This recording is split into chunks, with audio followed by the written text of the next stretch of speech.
ராணிப்பேட்டை மாவட்டம் வாலாஜாபேட்டையில் தனியார் திருமண மண்டபத்தில் நடைபெற்ற அண்ணா நீதி கட்சியின் ஆலோசனைக் கூட்டத்திற்கு பின்னர் வரும் 15ஆம் தேதி மாபெரும் பொதுக்கூட்டம் நடத்த திட்டமிட்டுள்ளதாக கட்சியின் தலைவர் ஜானகிராமன் செய்தியாளர்களிடம் தெரிவித்தார்.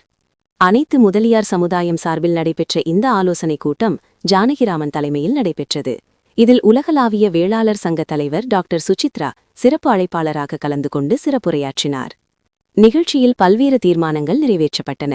குறிப்பாக மத்திய மற்றும் மாநில அரசுகள் முதலியார் சமுதாயத்திற்கு உள்ஒதுக்கீடு வழங்கும் விவகாரத்தில் நடவடிக்கை எடுக்க வேண்டும் என கோரிக்கை விடுக்கப்பட்டது.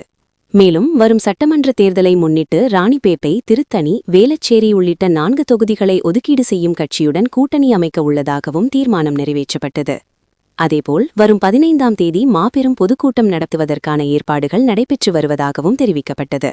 இதனைத் தொடர்ந்து செய்தியாளர்களிடம் பேசிய ஜானகிராமன், முதலியார் சமூகத்திற்கான உள்ஒதுக்கீடு மற்றும் சட்டமன்ற தொகுதி ஒதுக்கீடு ஆகியவற்றை மையப்படுத்தி கூட்டணி பேச்சுவார்த்தை நடைபெற்று வருவதாகவும், கூட்டணி குறித்து விரைவில் அறிவிக்கப்படும் என்றும் தெரிவித்தார்.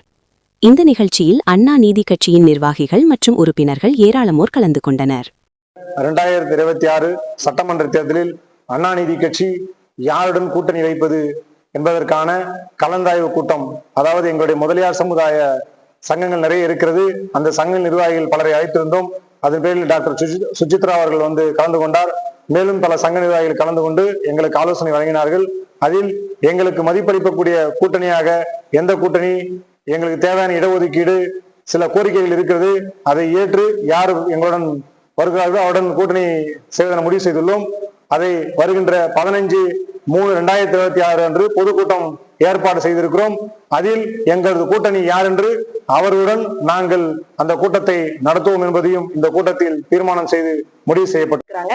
சோ இப்ப எங்களோட நிலை இப்போ தம்பியும் அறிவிச்சிருக்காரு. எங்களுக்கு பல்வேறு இடங்கள்ல எங்களோட பிரதிநிதிகள் மாநாடுகள் நடத்திட்டு தான் இருக்கிறாங்க.